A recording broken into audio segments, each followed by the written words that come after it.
Good afternoon. My name is Mary Dunn. I'm the State Historic Preservation Officer. I want to thank everybody again for joining us at our conference today. I hope everybody had a fun and productive day, and thanks again for coming back for the closing panel, which is going to explore issues that surround the future of preservation, including climate change, social and economic justice, environmental justice, planning, and education. You all know Tom, who's going to be moderating. But I'd like to briefly introduce the rest of the panel before we begin. Okay, I'll go in order.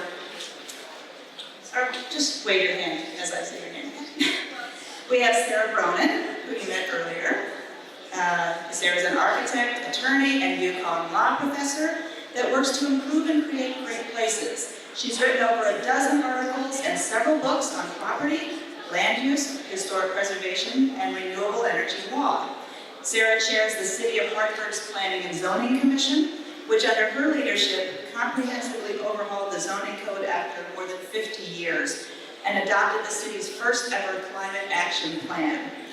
As chair of the Connecticut Trust for Historic Preservation, she works to modernize the organization and engage new audiences. She previously led the Connecticut Hispanic Bar Association, which is a national, state, and local government law group, and the Connecticut Urban Legal Initiative. We also have Mark McMillan. Mark's a supervising planner at Connecticut Department of Transportation. In addition to overseeing Section 106 reviews for transportation-related projects, he brings his experience as an architectural conservator to DOT construction projects on the state's historic bridges.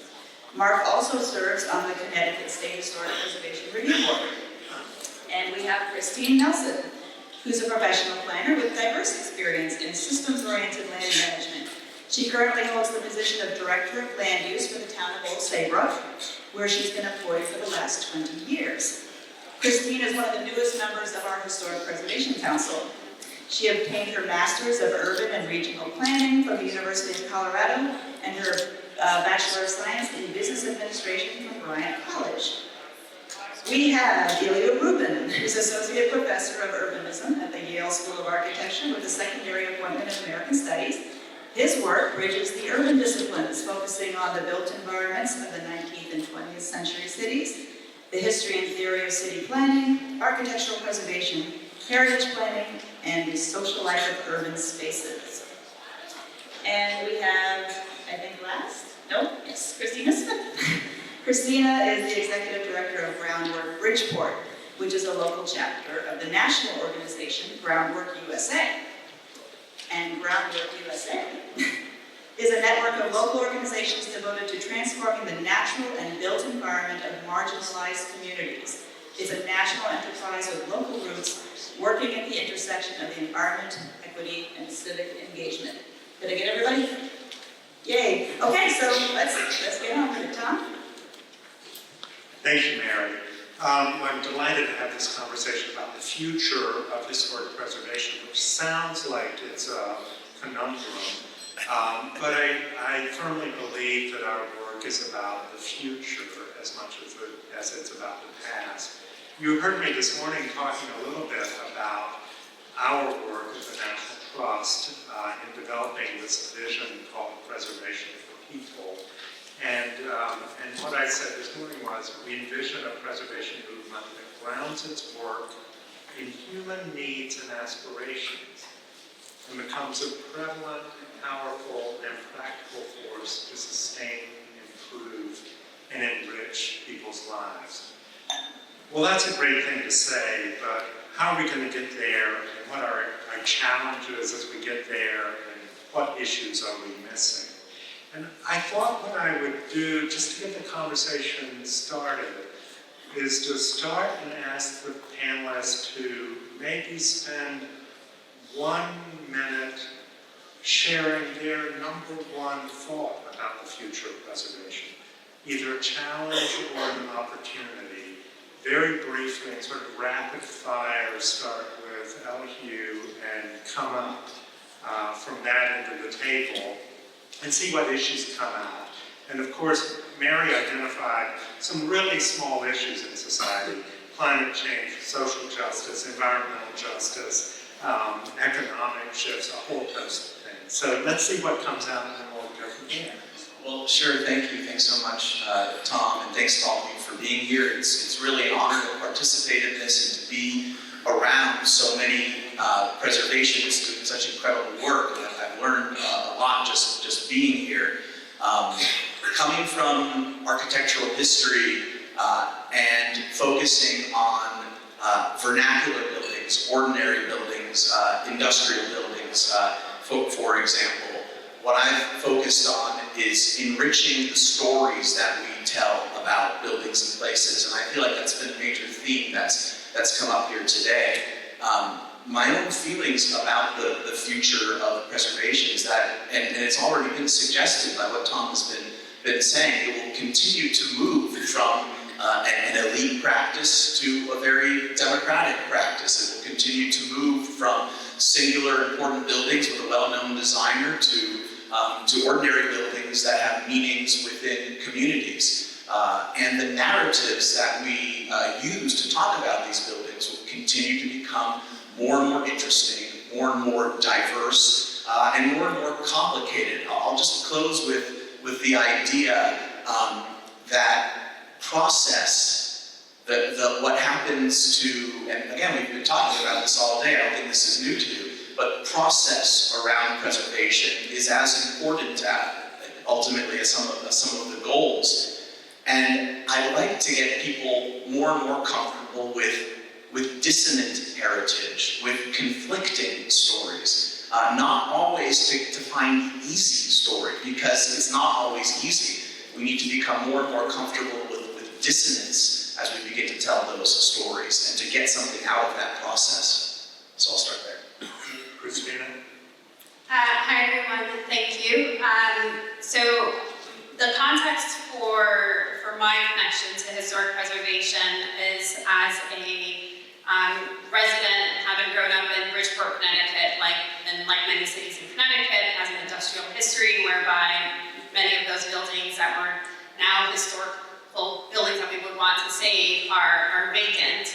I think in Bridgeport, for example, and other cities, the challenge is, in terms of the future of historic preservation, are the financial resources not only to preserve, save these buildings, but the context of, I'll give an example where recently we have a high school that's being rebuilt, and there has been interest from the community to save this building, but it hasn't been taken care of for many years, and at the same time we have issues with education in Bridgeport and not having enough funding. So when you're trying to balance providing education for kids against saving a building that needs even more money because it hasn't been maintained, that poses a challenge of, related to justice is how do you prioritize that and how do you find the funding for that on an immediate basis? Thank you. Thank you, Mark. My thoughts on preservation, when I first became interested in the preservation community, one of the primary tenets that I learned early on was preservation isn't sealing something in amber, it is the management of change. How do you keep a relationship to the past while still looking toward the future? In that vein, I think that's our greatest challenge. I know that my personal experience studying architecture, I was one of the kind of holdouts that rather than using AutoCAD designed drawings, I would draft, actually pencil to paper, draft my drawings, and something in that really connected to my brain. It really solidified why architecture and design was so important and so interesting. To expand that a little bit, we know a lot about education these days. We know that there's many, many ways that younger people engage, whether it's physical, whether it's auditory. How you teach these days, it's not a matter of sitting at a desk anymore and simply memorizing facts. Looking to the future of preservation, I think the challenge to all of us, every single one of us here today, is there was some spark or some engagement that hooked each of us. And how do we convey that to the next generations so that they, in turn, value the past, evaluate the past, and look at how that's managed in the future. Thank you, Sara. Thanks. That's so funny that you mentioned the authenticity of pencil drawing and the authenticity of experience, because I actually think the biggest challenge for one big challenge for preservation is right here, which is the transition of the way that we communicate with each other and the way that we interact with each other. So Jack mentioned, our City of Hartford Tree Commission Chair mentioned earlier this morning, the sign of the Charter Oak. My house is directly in front of the sign of the Charter Oak, and so I look at it every day. And about a year ago, I started seeing groups of young people gathering at this tree, all looking at their phones, sitting at the tree, looking at their phones together. So finally I go out there and I say, hey, what are you guys doing? You know, there's hordes of them, not hordes, 5 or 6, but that's a lot, on a Saturday in downtown Hartford. What they were doing was they were capturing Pokemons. So they were capturing Pokemons at the Charter Oak tree, and then they were walking to the Bushnell Theater, which is behind my house, to get more Pokemons. So, I don't know what that, whatever it is, whatever the verb is, that's what they were doing. But they were going from one historic site to another through this technology that really has nothing to do with the history of the site. It's not communicating to them, probably, I assume, the value and the legacy and the stories behind those sites. So technology can be very powerful in that it can track where people are for a lot of privacy reasons, probably to our detriment, but it knows where we are, it can communicate with us, and it can create incentives for people to travel to places they haven't been before. But at the same time, the way that those groups of kids or young people were relating to these historic sites was not the normal way that you would see, I don't know, probably many of the people in this room relating to the historic sites, which is with their phones in their bags and their eyes open. So that's a big challenge, I think, for preservation, is how our brains are being rewired by technology to really take in places that we see. Great, Christine. Just riffing on the technology and the gap in different generations' ability to grasp technology. I'm also seeing a younger generation that's not so engaged in historic preservation as we were. I was just talking to some of my planner colleagues at the planners table over there, that we don't see a lot of historic preservation topics at our conferences, and we're here, we don't see a lot of planners, and we also don't see a lot of generational difference. And as a municipal planner, I mostly deal with the sages of the tribe, you know, the mothers and fathers of the town who've got the time and the resources to think about the future, and not so much the younger generations, which are not so young anymore. I mean, I'm about to be 50, right? So I'll be eligible for, you know, National Register and all that funny stuff. But, you know, we also have neighborhoods that are well past 50 years. They're past the modern era, and I'm not seeing a new generation who's finding the appreciation or even the nostalgia for things that we're now considering recent, but they're historic in some ways. My mom. Your mom, right. So that's a challenge, I guess, is to keep historic preservation relevant for all of us. And especially, I think, the other thing is one of the big things in life is choice. People have choices, and when it comes to maintaining, you know, materials and mechanicals of antique homes, we're making choices about what we're going to do and whether or not we're going to replace it in kind with certain materials. Looking for Mary. We had an oak symbol too. So, anyway. Great, well, let me stick with the theme of technology for a little bit and talk about changing technologies, both a challenge and an opportunity. And Mark, I'm going to turn to you first and ask you to talk a bit about what you think the impact of changes in transportation might be, and specifically the impact on preservation, both positive and negative. Well, thinking about that question, about a year ago I took my son to Bring Your Kid to Work Day, and one of the topics, which was hilarious, was about autonomous vehicles, how those work, and the idea that you wouldn't have car ownership in the future, you would have these autonomous vehicles that you call up the same way you call an Uber and they come get you. And the benefit of that, above and beyond the sci-fi self-driving car aspect, was that you wouldn't have swaths of our land devoted to a car in a driveway, a car in a parking lot, a car sitting around for 90% of its life, not doing much. What I thought was hilarious about that was the speaker, it was a Bring Your Kid Work Day event, said, how many of you would want to drive an autonomous car? All the kids were. Out of the adults, how many people would like to drive an autonomous car? And it was, That's called wisdom. yeah. And the reason I bring that up is looking at transportation in general. If we're looking out over the next 50 years, that is one thing I could see, for better or for worse, whether or not anyone in this room will ever get in an autonomous vehicle. I could see that being one of the big changes that we might be seeing in 2070. And what would that mean to our downtowns? I'm not a huge fan of Brutalist, but I gotta say, the Temple Street garage is a pretty nice concrete Brutalist garage as far as they go. But that's I happening agree with already in the Netherlands. That's happening in Sweden. That's not And I science see that as fiction. the biggest, and I see that as one of the biggest potential game changers. How do we use our land? How do we plan the center of our cities? And so it presents a lot of those questions about. Sarah, go ahead. Yeah, I was just going to add to that. So I participated in an autonomous vehicle transportation technology and society research group at UCONN. So we're working really hard on these issues, working with the state on trying to sort out whether we'll ever have a state policy on that. But I want to add to AV's rideshare.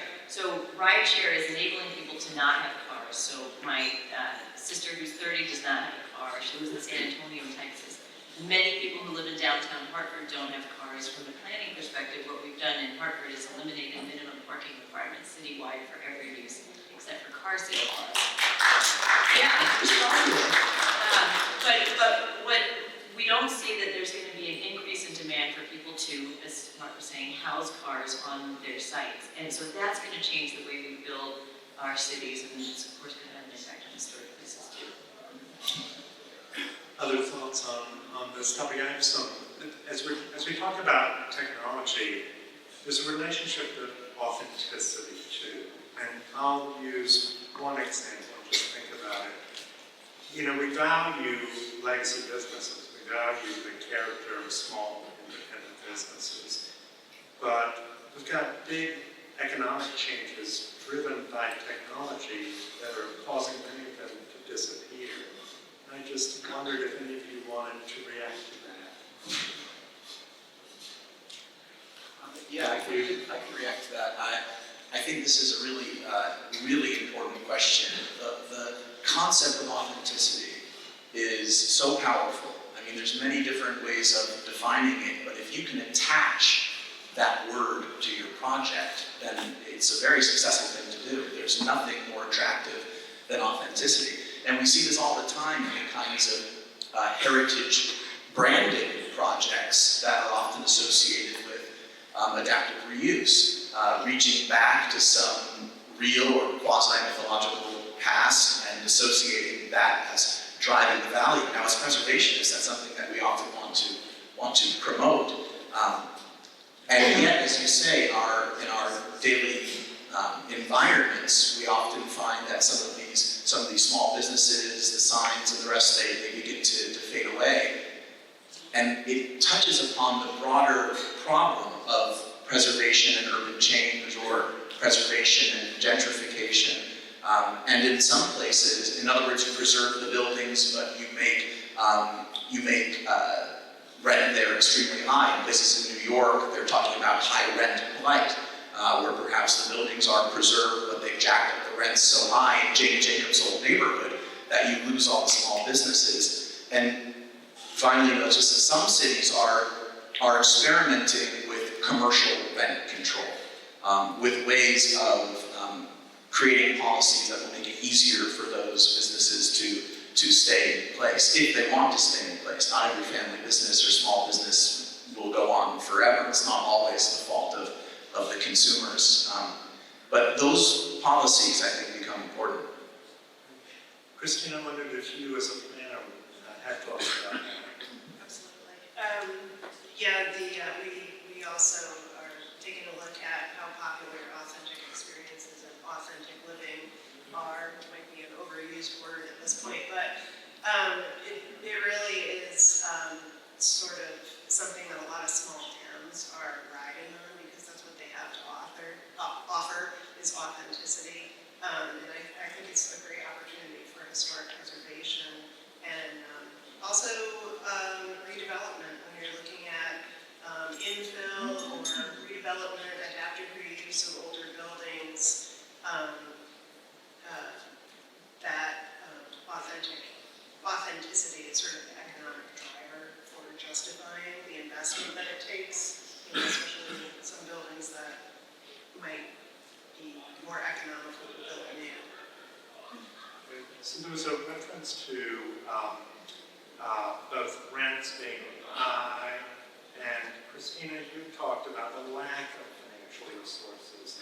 So I just wanted to ask the panel, how do you deal with that when there are hot cities and cold cities, and do we need to look at just completely different tools? So this happened, so I'm actually in a historic building in Bridgeport in the Arcade Mall, which is a beautiful space, and I know that some years before I was there, I think it was at the state level, maybe through the DCD office, they had a Create Here Now program, which when the building was redone, they provided grants for businesses to start up in that space. I can't speak to the success of it. I know that a lot of those businesses, some of them did expand and go on to become bigger things. Others did not. And I think in addition to providing, those resources, you have to balance with providing the help these entrepreneurs are going to need today to really market to people to still come to that shop. So, because the Arcade Mall is beautiful, and when people come in there, everyone's like, I can't believe this is here. Except there's no foot traffic in there at all. Like and really in downtown Bridgeport, there's not that the foot traffic. But related to technology and how we do purchase most things online, I think it's rethinking what businesses are providing, whether it is experiences that you're not going to buy online to try to draw people back to downtown areas, to main streets, etc. We've had a lot of discussions in the Trust about social justice, and as you heard this morning, I think of preservation as having a strong role in social justice simply by the identification of places that are important to more people in America. But we also get pushback from our more traditional preservation community. And I thought I'd just ask the panel to respond to the idea of preservation and social justice. Is it a fit or is it not a fit? And is it a fit sometimes and not other times? Yeah, I mean, just if I could try to address that question. Preservation often, so I'm living in the city of Hartford right now, which is one of the poorest cities in the country. We also happen to have one of the highest land use area designation of historic sites that on the National Register as well as local and state registers of probably any city in the country. Large parts of our community are designated historic. So through those designations, we've tried in a way to preserve the buildings. I think something you said earlier about preserving the people as well. Preserving, somebody said earlier, I'm doing all my presentations sort of melding in my mind. We're building up the people just as we're building up the places.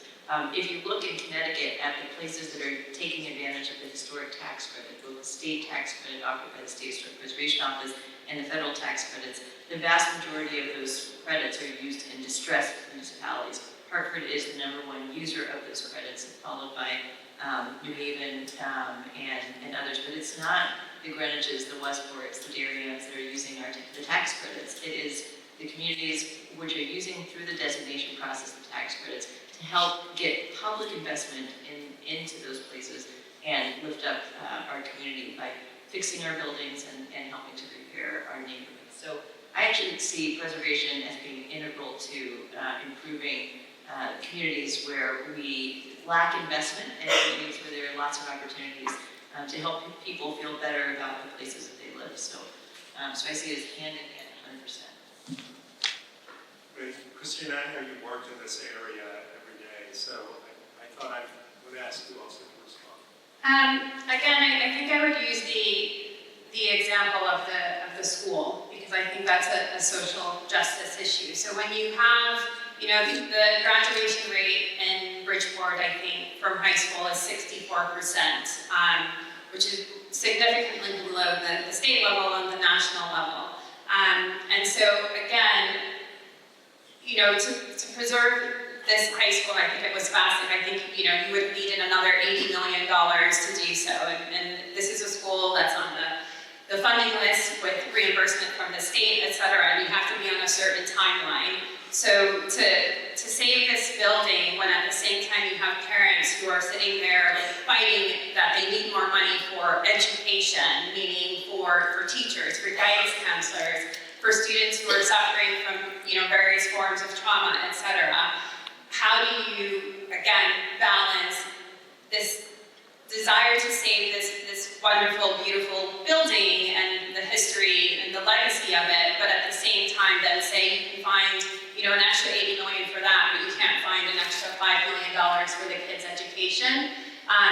You know, I don't have an easy answer or suggestion, recommendation, more than sitting down and having that conversation more thoughtfully, even if there is discomfort, but also just generally with historic preservation, and I know we were just in one presentation that says urgency drives response, but at the same time, I sit there and say, okay, why don't we look at the resources that we have in our city now that we might want to preserve and try to start that action now in advance of knowing that this school might come down sometime. So yes, urgency drives response, but at the same time, you know, if I'm going to be 65 years old and say I'm going to retire and now I'm going to, you know, urgently want to save my money, well, I should have started like, you know, 40-something years ago. So I think with the social justice aspect, it's something to really engage in having that thoughtfulness now and talking to, quote unquote, the other side. Maybe I just add something quickly that, I mean, the point Christina is making is extremely important, that when there are limited resources and when there are incredibly important agenda items like schools and education, how do you make the argument to spend the money elsewhere, or especially for preservation? I think what I would argue, and I completely agree with Sara, that social justice and preservation has to move forward hand in hand to keep it relevant in our cities. And part of the social justice issue is who gets represented in the public sphere, whose stories are brought to the surface in our daily lives. And that sense of belonging, that sense of citizenship, and that kind of right to the city, the right to be represented in the city, is an extremely important social justice aspect here. And again, part of it will go hand in hand with other policies that will help retain the right to the city. You know, the basic case study we talk about with preservation and gentrification might be brownstoning in Brooklyn, for example, where these places become very valuable, they become very important. You see middle-class families moving in to the area and making it more difficult for the people who had been there to stay. There's that kind of connection there, and we need to think about stabilizing those kinds of situations. Those are two different points, I suppose, but I think that question about who gets represented and policies that retain the right to stay where you are, to stay in the city where you are, despite the kinds of investments that we're talking about making. Chris, can you have a thought about that, about how we manage the demographic change in cities as they shift? I do, except that I work for a municipality whose reputation is probably that it's old and wealthy. But I know from recent workshops that I've hosted with the Trust and the SHPO's office that some of the folks who've come out, especially for the tax credit programs, are people who actually are having trouble taking care of their generational homes. They're at the end of cherishing the legacy of these homes, whether it's been through their family for years or not, and they're finding that the next generation is not as interested or has moved to somewhere more intriguing maybe for an authentic experience in Nashville or Asheville or wherever folks are moving to these days out of Connecticut. And sometimes the parents are eager to follow and to downsize and to simplify.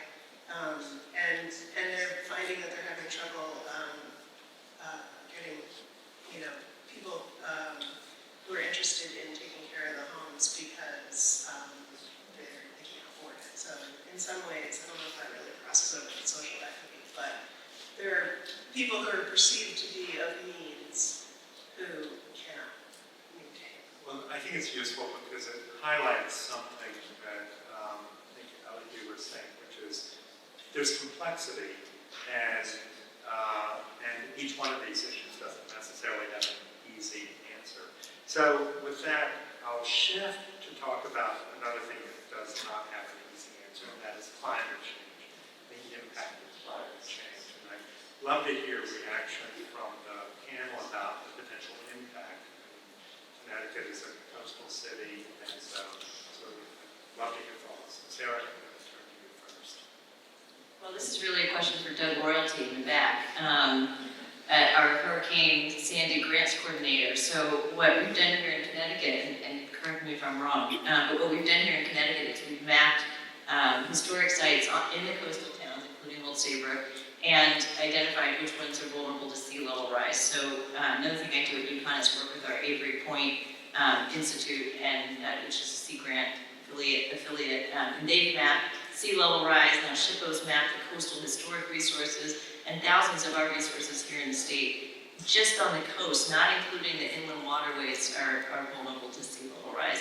And that's not even to mention, what happens to our brownstones when extreme weather comes, what happens when extreme heat is hitting us, and how does that change what we need to do with our buildings, and how we need to insulate our historic buildings, and so on. So the challenge is real, it's imminent. If you saw last week, the UN reported that there were, an ungodly number of species that are slated for extinction.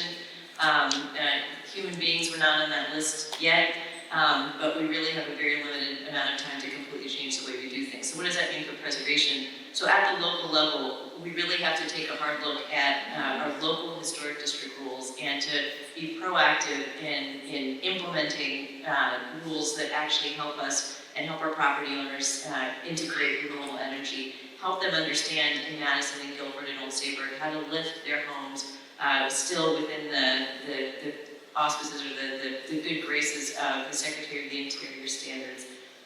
Help developers understand how they can use energy efficient windows that comply but still will address the needs of the future.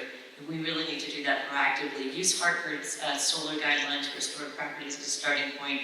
Cut and paste. I love cut and paste when it comes to writing new laws because somebody might have done it well, so no need to reinvent the wheel. But there's a lot more that we all need to do locally. Nationally, one of the things I'll be talking about at the Preservation Law Conference later for next month in DC is about the Secretary of the Interior standards. So the gold standard for how we review preservation, rehabilitation, restoration of historic properties. We really need to take a hard look at those standards and try to figure out whether and how they need to be modified to allow property owners to adapt now to climate change before it's too late. Gloomy doom on Friday afternoon, sorry. Other responses on climate change? Well, one thing I'll say, so I did a degree in historical and sustainable architecture in the UK, and it talked about, of course, the value of adaptive reuse and how that's the greenest building. And one of the other things that was emphasized, for example, with keeping old windows and how you can use kind of low-tech things like drapes and other things to reduce the kind of heat loss and things that happen. And I bring this up because I think if we were to look more into low-tech solutions versus, say, installing air conditioning everywhere, which, according to the book, I think it's Drawdown, that says that refrigerant management is one of the biggest issues with relation to climate change and the pollution it's causing and the following impact.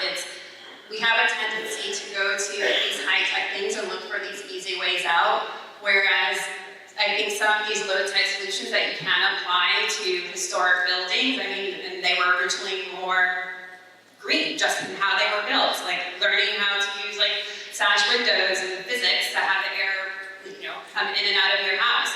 I didn't know that growing up as a kid. I learned this during this degree, but like we go too much towards, I think, these solutions that are causing climate change. And I think if we were to go back to educating people about, how to utilize low tech, that can help with addressing some of our issues. Other thoughts on climate change? Then, go ahead. So prior to coming to Connecticut about 7 years ago, I was a longtime native Californian, and so while we don't have global climate change, the state throughout my lifetime has had floods, droughts, mudslides, catastrophic fires. Our built environment, all of our historic resources are responsive to that, whether it be a change in humidity, whether it be your water table has suddenly dropped and your home has no more water in its wells, or conversely, you're seeing rising damp and salts coming up through your foundations, rotting your bricks out. That's an urgent cry that something's going on. And I think we're far behind in trying to address that. And when you look around the world, you see buildings in Egypt that are rotting from the bottom up because of changes in water table, changes in the climate.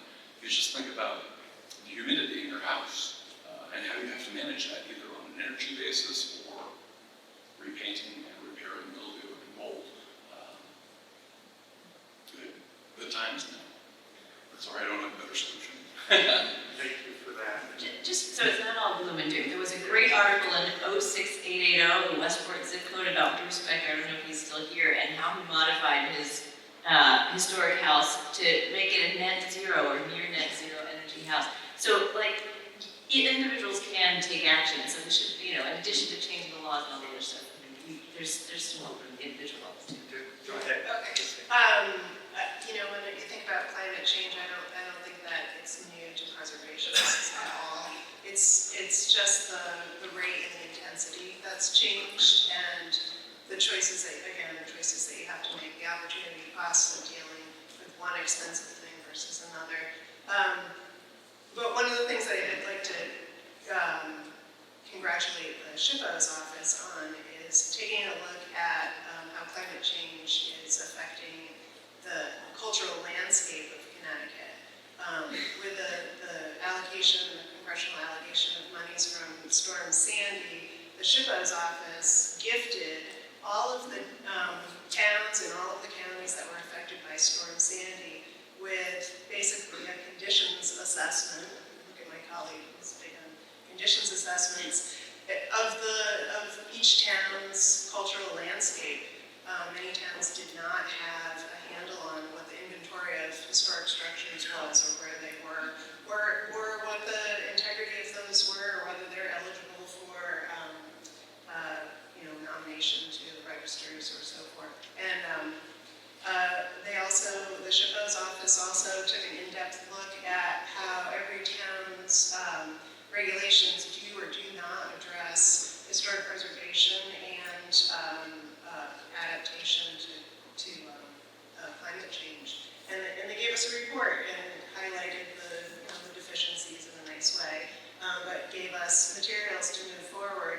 And then, lastly, just to fully blow smoke up your ears, the state historic preservation plan, the new statewide historic preservation plan, is also a great tool, which I would say is maybe one of the first state agencies' plans to really address climate change and resiliency as a goal and some policies to apply in doing so, and what programs are available to employ as tools to that effect.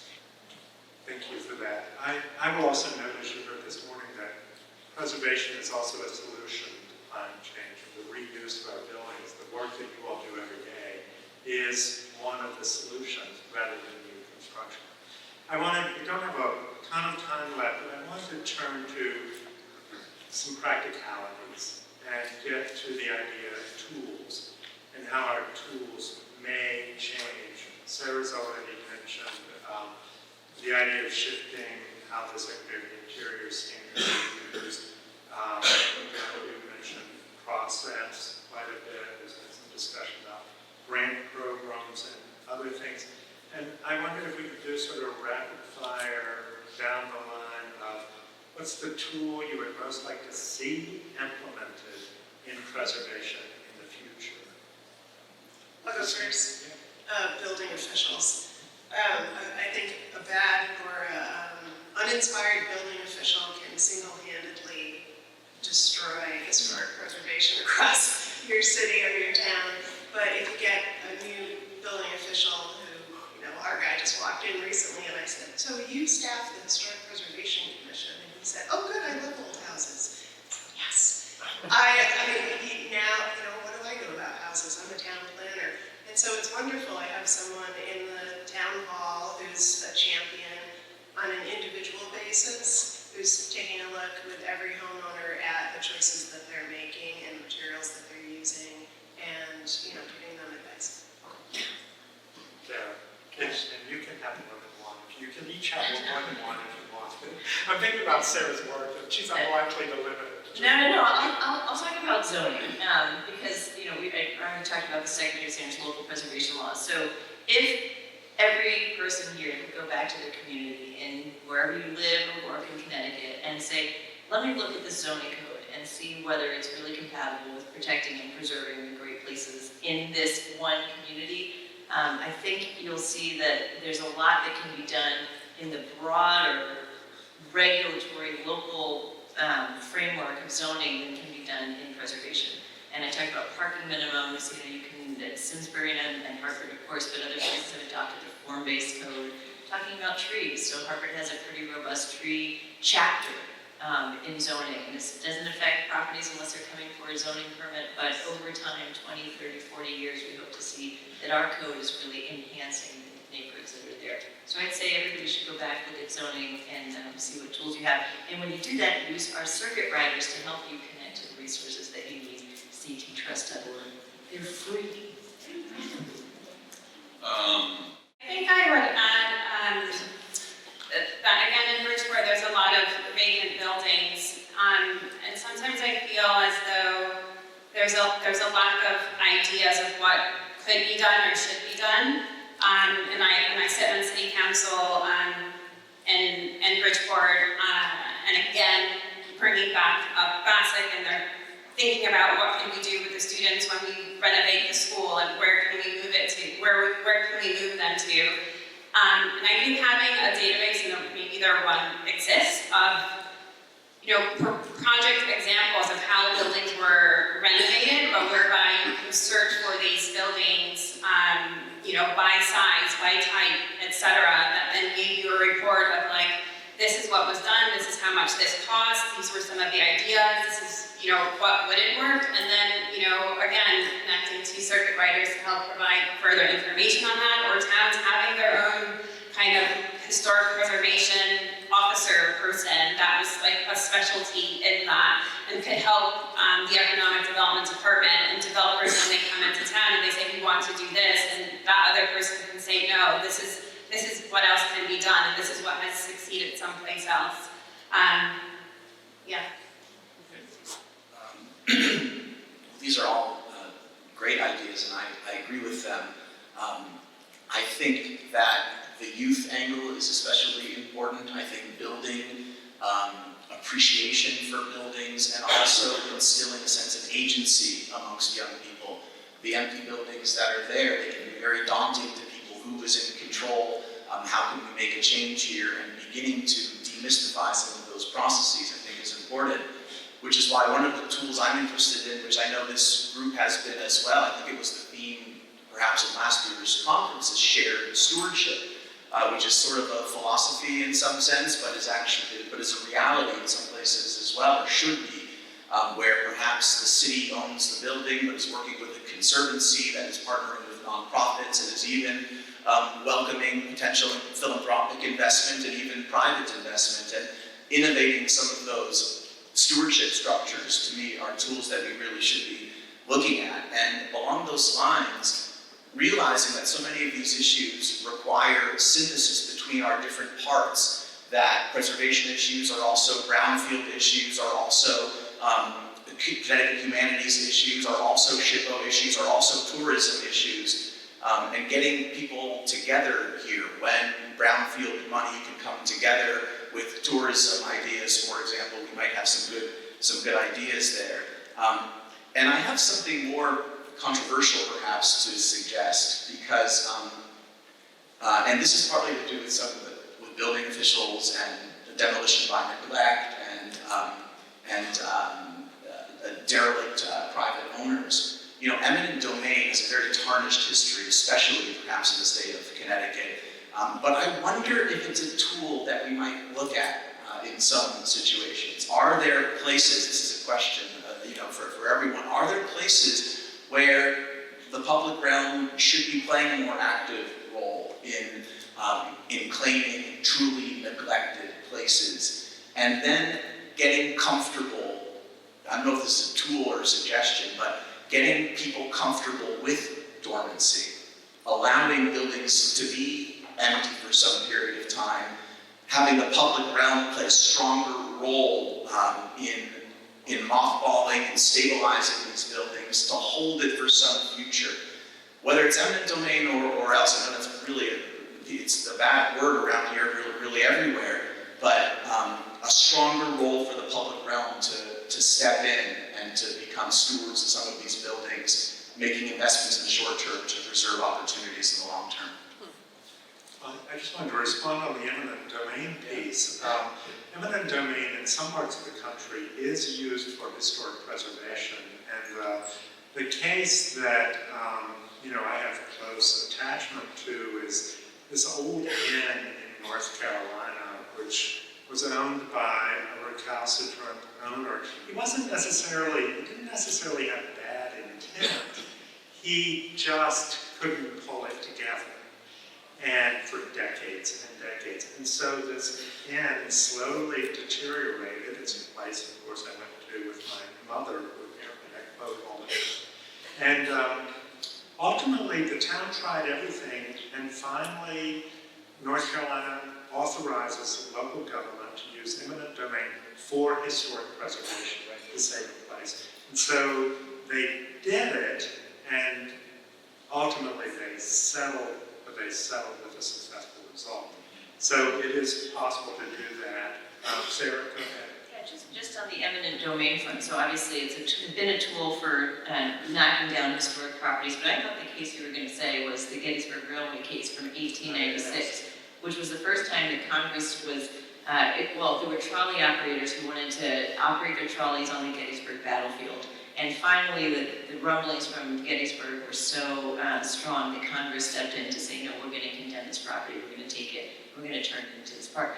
So the question before the Supreme Court in 1896 was, is preservation a public purpose? And in that case, the Supreme Court thankfully said, yes, preservation is a public purpose, and that case has been used to justify condemnation that it's actually preserved historic sites too. So it's a two-edged thing, but I think you're right. It has a bad reputation in sorts. It's always really useful to have a law professor. Yeah.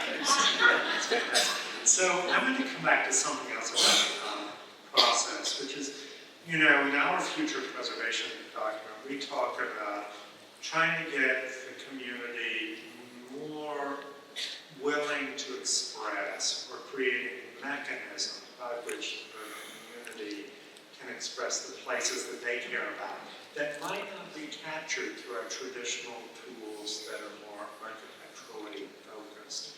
And I wanted to see if you all had suggestions for how we do that. Sometimes I daydream about getting a stash of those "This Place Matters" posters and just come out in the middle of the night. Stick them out. You can do that. Well, I get caught and I lose my job, and then I'm useless, but there you go, that's a tool. Others? So at Groundwork right now,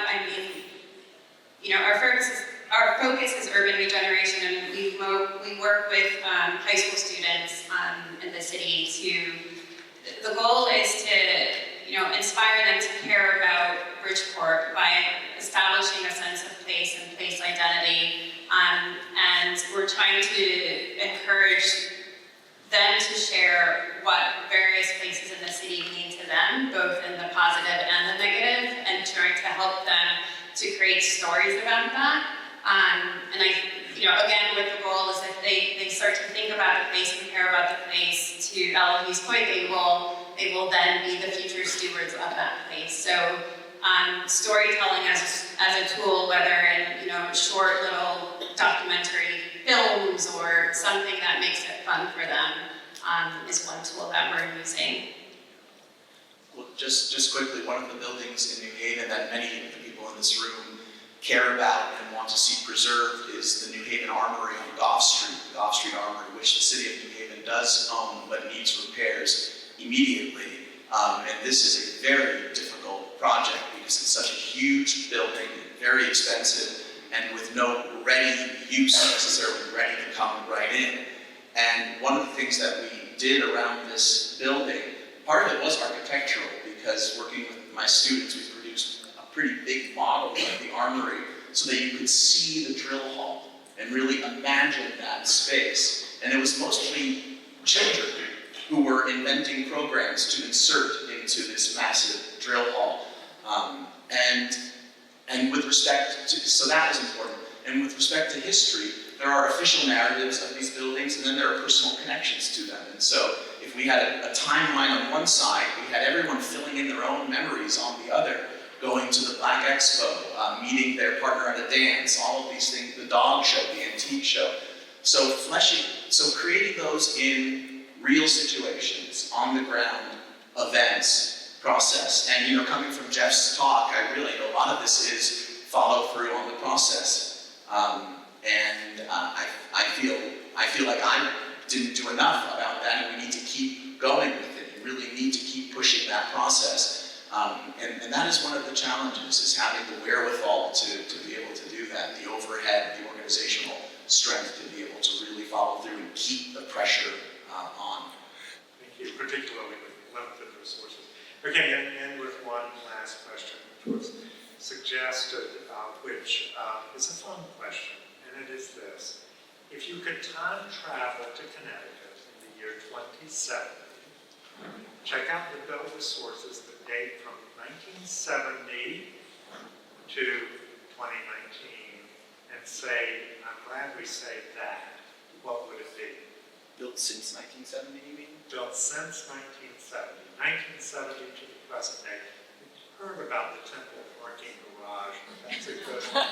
That's 61. Oceans are, all right, 1970 forward. I think I get to count my all, except that it's not in Connecticut. So. Well, I grew up in Connecticut in one of those 1970s contemporary, maybe you call it postmodern now, with the bad angles and the skylights and the leaking roofs and anyway, there are not very many of those left, and so I think they're worthy of preservation. You gotta come back to me. Okay.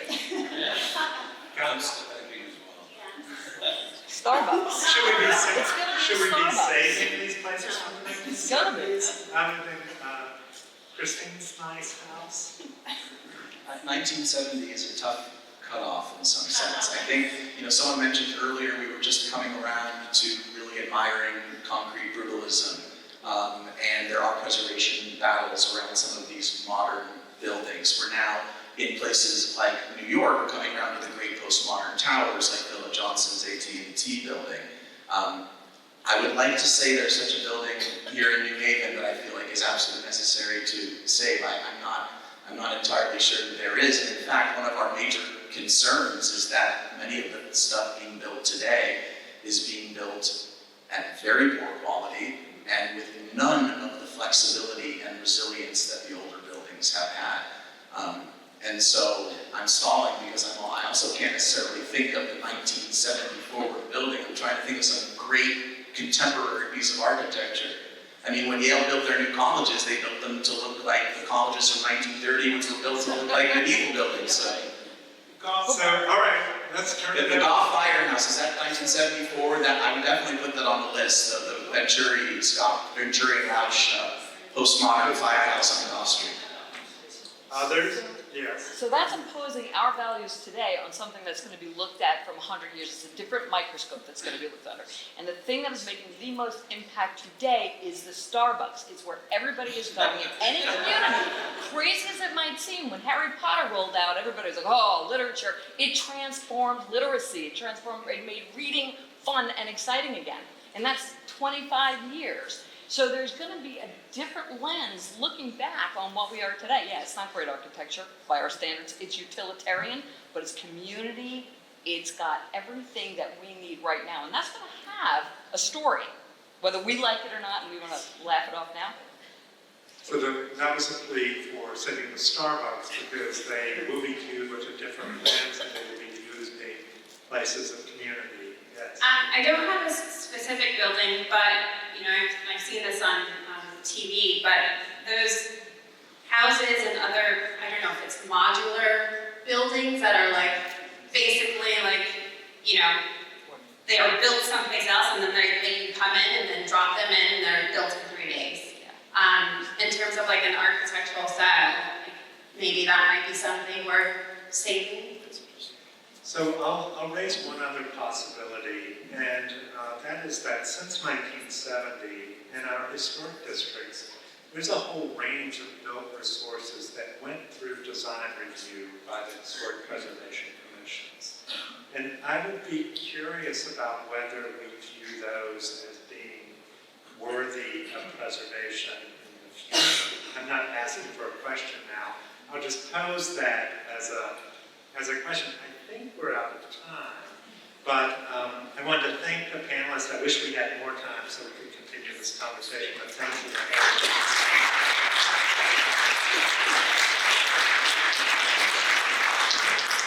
You guys want to stay up here for 1 second and I'll make my final remarks and then, okay, all right, good. We didn't plan this, so I just want to take this opportunity to thank Tom, to thank Chris, to thank the panelists for a really intriguing and thought-provoking day. I have 2 announcements. One is if you would like to buy Tom's book, you have 15 minutes. Don't run, walk, but 15 minutes. And to remind everybody that the CPA reception will be taking place up on the 19th floor. Come join us, show your support of preservation advocacy. On a slightly more wrap-up-the-day note, a couple of sort of bookends that occurred to me as I was listening to the panel talk just now. Thinking about Tom's remarks this morning about why people love places. So the memory, the continuity, the collective identity, ancestry, sacredness, creativity.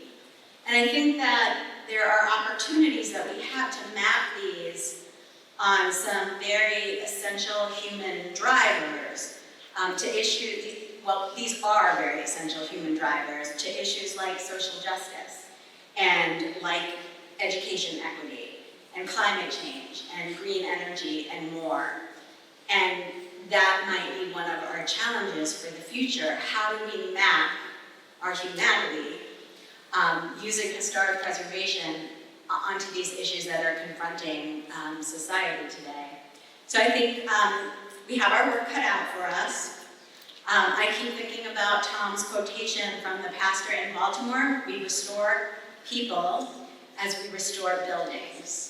And I think that's a great place to end. So thank you for spending your day with us today, and we hope to keep the conversation going.